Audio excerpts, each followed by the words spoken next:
拍视频，介意吗？没事。太好了，你是个好人。好多客户不让拍，抬头看镜子。我的诉求就是太少，有时候就比如说是下午了，他就会啪啪。不重要啊，头发少、贴服、细软、照常服帖的这些问题，我们通过技术手段都能处理，交给我，好吧？包括刚才我观察我们的脸型状态，你别介意，他们就看。没事。左右两侧额角的位置、发量这些问题都交给我，我能处理，而且你也没有那么特殊的情况。发质细软、照常服帖、贴服的问题，这些在我看来其实是特点，并不一定是缺点。好造型、好出效果，不会炸，是吧？我现在就问你一个事儿，你更希望你的形象给人什么感受？是希望能够温柔一些、稳重一些，还是希望有一些识别性、时尚、精致一些？这个很重要。你说时尚就稍微短一点，你都可以，你都没关系，你就这么长，我也能给你做时尚了。但他那种有一种说大众的审美，就是你自然一点，看上去就是符合我目前的这种状态、年纪，就别太。我喜欢经常老换，比如说你给我这会儿换一个看着温柔一点的，下次然后2个月后短头发好换吧，应该是吧？下次再换一个造型。我给你看俩图，可以是吧？你有准备？就你的那个啥，等会儿啊。就2个风格，反正我就是来的时候，一个，然后就是你讲的类似，就这个，火爆全网的枪有头，这个你没关系啊，没关系，你大概给我看你喜欢的就行。就你讲的这个类似是吧？就这么短的，你会能欣赏得了这种好看？这个我能剪了。你先别管那个，就是这种风格的。还有一个啊，这是2个风格，是不？那哪个呀？等会儿我选。你这收了不少发型。就是我这2天一直在看这个呢。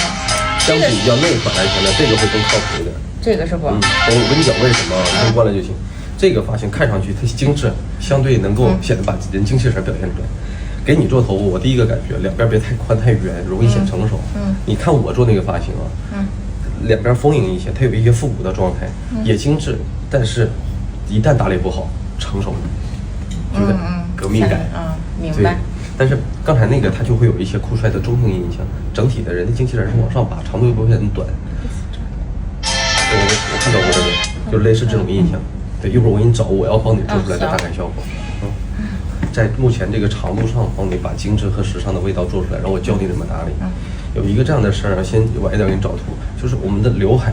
我之前看到你的刘海是这么梳的，太乖了。不要这个，你气场没有了。我感觉你是很有主见的那种女人。对吧？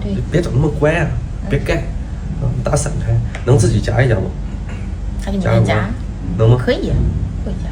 你教我怎么纹理往里边。因为什么？这个额头露出来一点可以，它得有一些简单的修饰，然后做出来一些这个特点的设计，但它不能完全露。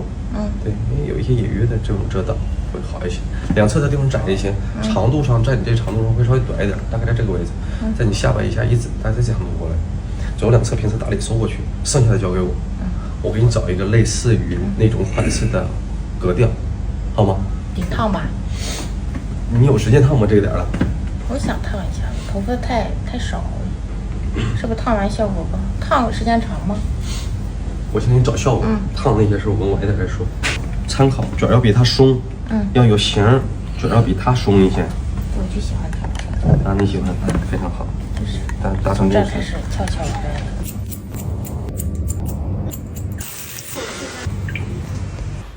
满意吗？还行吗？真的。真的，很满意，你表现出来很满意。完了。